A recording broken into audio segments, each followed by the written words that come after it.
So the next speaker this evening is Nick Price, who will tell you how to build teams and networks for success. Nick is the CEO and founder of the technology recruitment firm Bright Purple. He is based in Scotland's capital, Edinburgh, and has been providing his expertise in securing top talent to global businesses for 33 years. His firm advises tech startups and global brands on best hiring practice and retention. Nick is a non-executive at a mental health social enterprise Lifelink who provides professional support for people suffering from poor mental well-being. He is also proud to hold the post of honorary consul for Lithuania in Scotland, where he acts as a link to a community of 15,000 Lithuanians or Lithuanian descendants living in Scotland. Nick also acts as a portal for Lithuanian culture, business, and political interest in Scotland, working with the Lithuanian embassy in London. Nick loves watching his football team, Glasgow Celtic, drinking gin and hanging out with his dog, Winnie. And during the COVID years, he reacquainted himself with his trumpet. Everyone, please welcome Nick Price.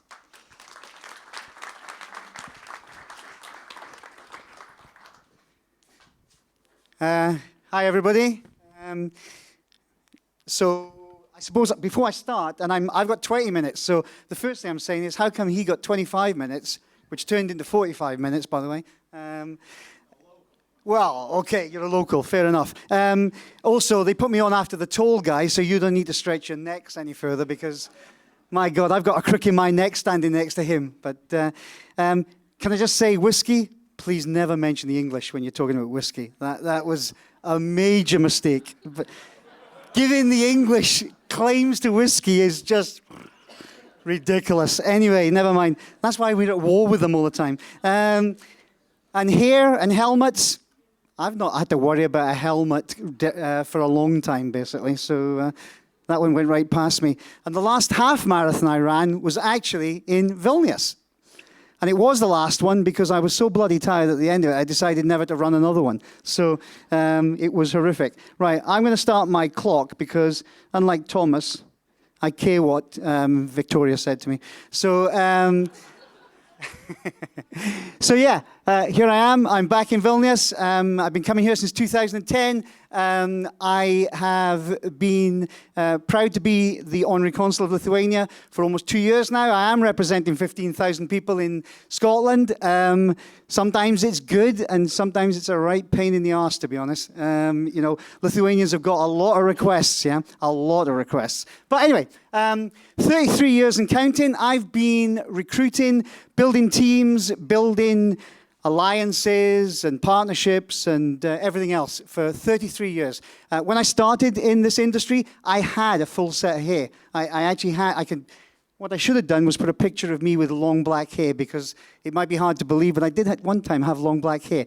But for 33 years, I've been bringing people together to basically build careers, to build teams, to satisfy the needs of a customer looking for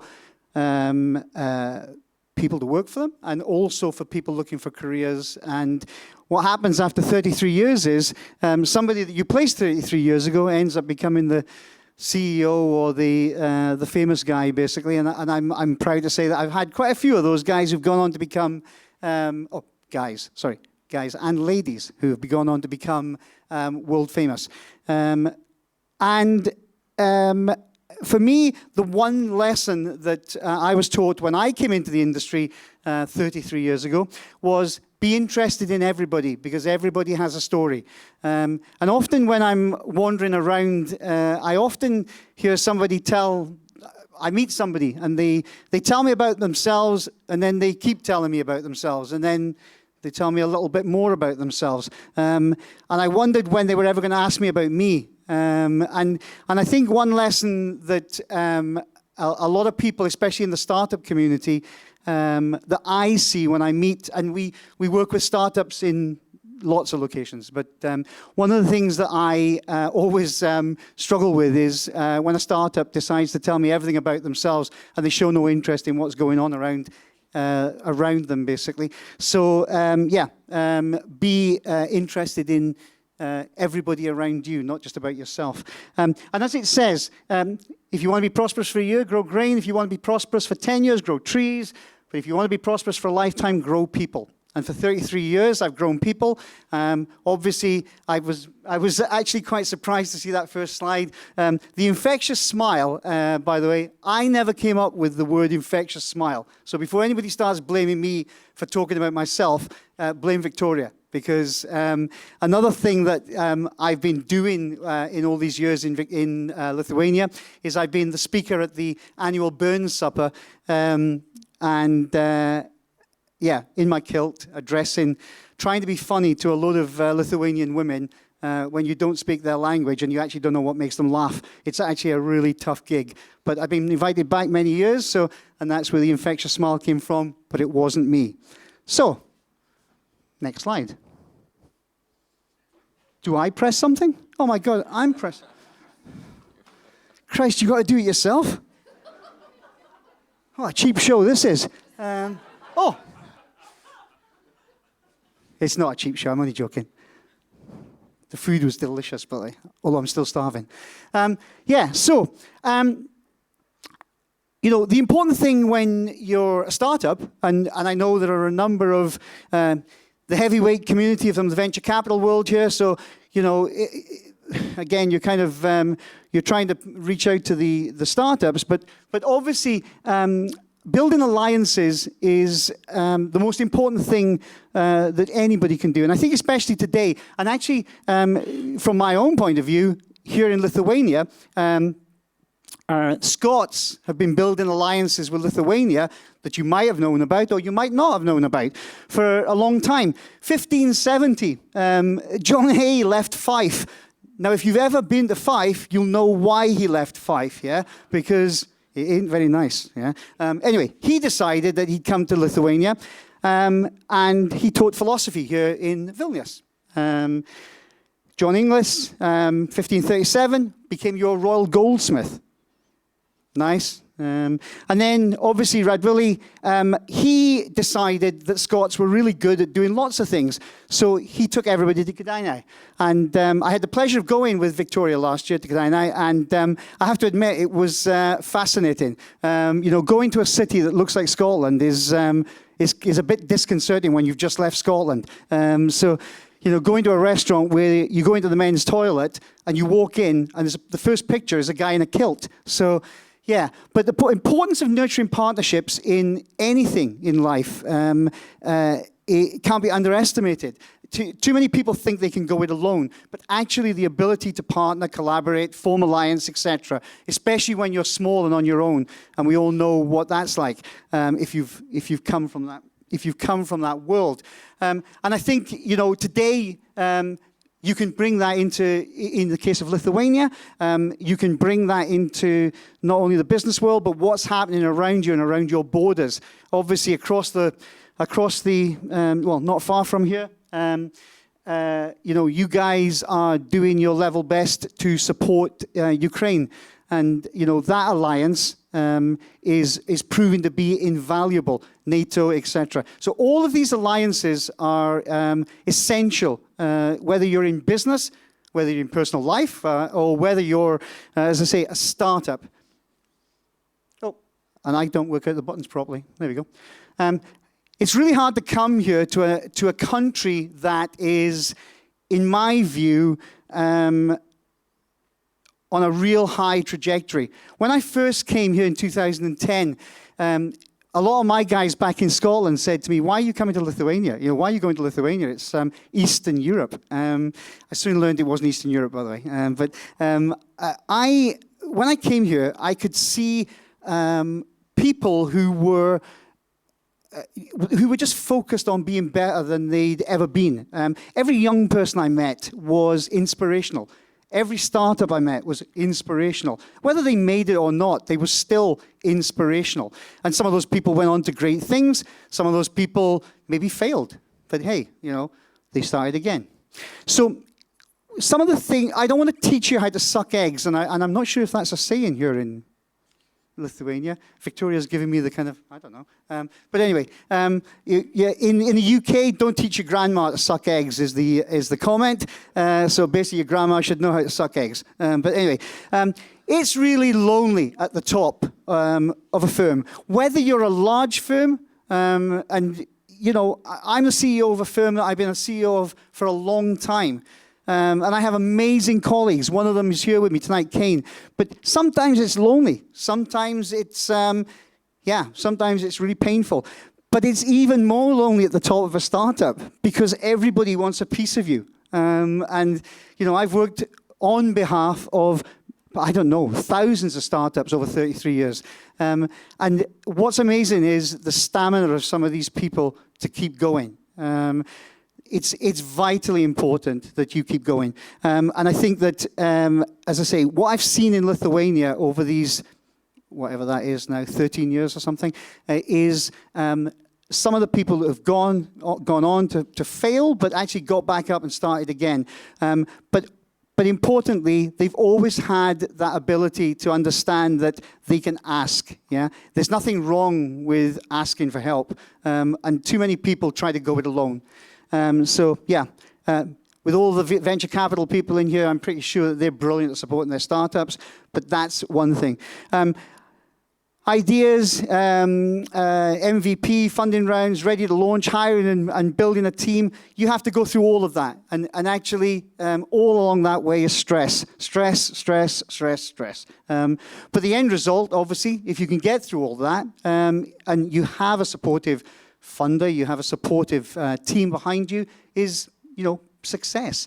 And actually, in an era just now where the world is full of uncertainty, we are in a world now where that uncertainty is actually leading to opportunity. It was interesting with Thomas talking about AI, because obviously everybody's telling us our industry's finished, but I'm not so sure. I just think that we have... Did you just do that? All right, okay. Apparently we're not finished, so I'll still have a job, which is really good news, especially for my wife. We're seeing uncertainty all around us, and the rise of AI and the rise of apps and, you know, the fintechs and everything else. But all that creates is more work for other people. So, you know, the important piece of that is, while all this uncertainty is going on, even more so, we should be focused on the people that are running these firms. Even more so, we should be looking at them and their well-being and their health, their mental health. I didn't realize we were going to be filling in an app at the start, but I look forward to seeing how that goes at the end of the day. And I got the N, so I think it was CNC. Was it CNC? Yeah, CNC.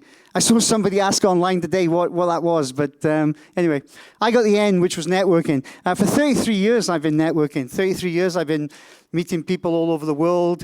Actually, today's really nice because some of the audience are my Facebook friends who I've never met before. So it's been really lovely to be able to see people who I know on Facebook, but I've never had that opportunity to meet. But the important thing is that networking isn't a dirty word. If you do it properly and professionally, and I know that all of you do that, which is why I'm not trying to teach you how to suck eggs, but if you all do that professionally, why would you not want to know people? Why would you not want to be able to build that network, shake people's hands, get to know them, get to understand everything about them, not just try to make a quick buck, as many of these, what can we call them without swearing? These card collectors, so these people that walk around events collecting cards, yeah? If that's you, I'd suggest you rectify your ways. Be professional, be interested in people, get to know people. People like people. People, you know, I've done business for a long time. You know, I'm older than I look, actually, I'm a lot older than I look.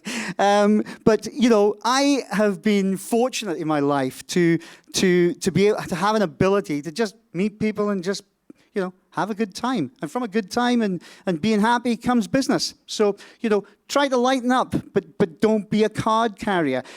Say goodbye to the Lone Ranger mentality. Really important that startups especially don't try to think they can do everything. I meet many startups, and you go along to, I don't know, a university spin out where I was recently, where the guy told me he didn't need any help because he was absolutely fine.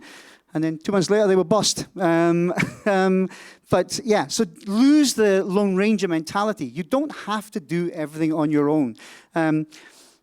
Interdependence and interactions are what's important. You know, the world is so small now, and you know, we live in worlds of communities, and we whether it's on Facebook or Instagram or you know, the dreaded TikTok, and I'm definitely too old for TikTok, so don't look for me there, by the way. But whether we're in these communities, these communities are all places where we can work with each other, where we can collaborate, where we can be friends, and where we can do things together when we're happy. But there's no point in doing stuff together if you're unhappy, yeah? Or if you don't like the person you're working with. If you don't like the person you're working with, you know, dump him or her and move on. Because the power of community now is, I think we all know, is all of you guys. I mean, I've looked at all the, you know, the different things that are going on in Lithuania, and there's community after community, and you know, talking to the fintech community earlier, and there's all these communities sharing the burden of trying to grow, sharing the burden of the pain of not growing, sharing the burden of failure. And actually, on failure, just while we talk about that, I asked Victoria, could I swear? Oh, my phone's gone off. Oh, no. Still got a few minutes. I asked Victoria, could I swear? You know, we don't, there's this thing about failure is bad, but actually, most of you in here will know that failure is not bad. Failure is just another learning step on your journey. For 4 years, just before COVID and into COVID, I ran a club, and it was called Fuck Up Nights. Yeah, and the reason it was called that, and I won't say it again, is because we wanted to bring people together who were failing. Yeah, to share the burden of failure and to talk openly about the stresses that they suffered, to talk openly about the pain of trying to get going again. And actually, the lessons learned from getting people together who'd failed and wanted to go again were incredible. So networking doesn't have to all be about the positive. It doesn't always have to be about how wonderful people are and how amazing your friends are, etc. Sometimes it's good to hang out with people who failed. You can give them a leg up, but sometimes you realize just how human we are and how good it is to be able to, you know, understand that we all fail at some times in our lives, yeah? We don't like to admit it, but sometimes we do. There's a new era, and recruitment obviously for us is, it's our lifeblood. I mean, we've been recruiting technology people, technology leaders, project people, project teams, etc. now for 33 years, all over the place. Wherever we needed, that's where we go. But this new era of work is an interesting one because there's the huge positive of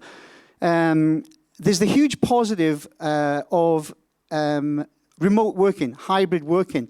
But actually, there's a huge negative to some of this as well, because just because it means that I can walk my dog in the morning, sometimes I don't want to walk my dog in the morning. I'd rather be at my desk, but now I work remote or hybrid. So I think that, you know, we talk about more autonomy and greater flexibility and all these other things. I won't read them all out, but you can read them yourself, which I hope you're doing. But actually, to every one of those, there's a negative.